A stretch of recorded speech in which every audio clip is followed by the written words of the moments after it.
오늘 또 그대의 최고의 날입니다. 임은미 선교사 묵상입니다. 2026년 7월 30일 목요일 최고의 날. 나는 찬양할 수 있어서 주님은 공평하신 분입니다. 요한계시록 19장. 내 묵상 식구들 중에는 담장한 식구들이 있다. 담장 안에 있다가 출소해서 세상으로 나오게 되면 나에게 연락하는 분들이 있다. 나랑 만나는 분들도 있다. 내가 담장한 식구들에게 담임 목사처럼 여겨지기도 해서인 것 같다. 어떤 청년은 나를 만나러 와서 나를 보자마자 그냥 울기도 한다. 아마 어머니를 만나는 그런 느낌이어서인 것 같기도 하다. 하여튼 나에게 참으로 소중한 담장한 식구들이다. 어제는 얼마 전 출소한 담장한 식구로부터 받은 문자가 너무나 자랑스러워서 오늘 내 묵상에 공유한다. 임은미 선교사님, 그동안 건강하게 잘 지내셨습니까? 매일 묵상으로 소식 접하며 가족분들 위해 기도 많이 하고 있습니다. 저는 이제 사회에 많이 적응했고 사랑하는 가족들과도 행복하게 잘 지내고 주일 성수도 잘 하며 프리즌 리바이벌 사역도 벌써 25명까지 늘리고 열심히 하나님의 일꾼으로 살아가고자 노력하고 있습니다. 목표 100명까지 늘리도록 더 열심히 일하며 선교사님의 말씀과 가르침대로 살아가도록 해보겠습니다. 어제는 업무차 대구에 출장을 갔는데 마침 택시를 타서 70세 정도 되신 기사님과 이야기를 많이 나누던 중 기사님이 평생 운송업에 종사하시면서 사회에 좋은 일을 많이 하셨었다는 말씀을 듣고 선교사님 묵상 때 해주신 말씀이 떠올랐습니다. 그래서 저도 따라해 보았답니다. 선생님 혹시 교회 다니시나요? 이렇게 사회에 훌륭한 일을 많이 하셨으면 꼭 교회 나가셔서 구원도 받으시고 선교와 전도도 하시면 더 좋겠습니다. 라고 했더니 자신도 중년 때 교회라고 해서 나가봤다가 그게 세월호 사건 냈던 유병언이 하던 구원파였답니다. 그래서 수천만 원 사기 당하고 가족 모두 상처받아서 다시는 교회를 안 가는 거라고 하더군요. 제가 잘 설명드리면서 이단이 아닌 제대로 된 교회로 이번 주부터 꼭 가시라고, 그리고 하나님께서 기사님을 무척 사랑하셔서 저를 만나게 하신 거라고 하면서 내리면서 5만 원을 드렸습니다. 그리고 이번 주 꼭 교회 가시라고, 그리고 선교사님 묵상 꼭 들어보시라고, 나도 그분의 가르침대로 실천하는 거라고 그러면서 5만 원짜리를 꼭 쥐어드렸더니 기사님 눈이 촉촉해지시더라고요. 참 감사했습니다. 이런 게 기적이고 감사할 일이 아니면 뭐겠습니까? 제가 울컥하네요. 선교사님 저 잘했죠? 선교사님 정말 감사합니다. 미국 계신 동안 건강하시고 가족 모두 건강 행복하시길 항상 기도하겠습니다. 작은 일에 충성하고 최선을 다해 하나님께 영광 돌려드리는 일에 더 앞장서는 사람이 되기 위해 최선을 다하며 살겠습니다. 그럼 안녕히 계십시오. 나는 이 글을 읽고 그분이 얼마나 자랑스러웠는지 얼른 칭찬 케이크 보내주었다. 칭찬 케이크로 1개, 전도용으로 사용하라고 케이크는 4개를 더 보내주었다. 곧 이 케이크 사용하면서 어떻게 전도했다고 밝고 명랑하고 기쁘게 선교 보고를 해줄 것 같다. 하나님이 우리를 보실 때 언제 기쁘실까? 말씀대로 살아가는 우리들의 모습이라고 나는 생각한다. 말씀을 듣고 깨닫기만 하는 자가 아니라 우리의 삶의 작은 일에도 실천하고 순종할 줄 아는 자들, 우리 하나님, 우리 모두를 보고 계신다. 나는 오늘 또 선택하는 것이다. 하나님을 기쁘게 하는 자녀가 되기로 말이다. 오늘 묵상은 요한계시록 19장입니다. 요한계시록 19장은 하늘에서 울려 퍼지는 승리의 찬양이 가득한 장이다.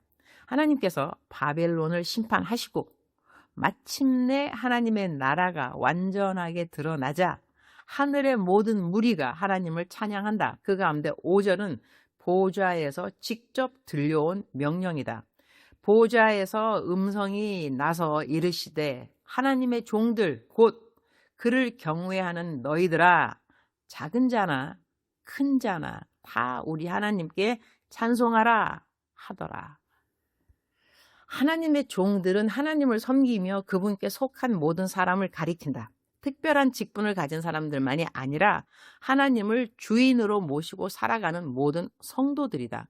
하나님께서는 세상의 성공이나 지위가 아니라 하나님을 경외하는 마음을 가장 귀하게 여기신다.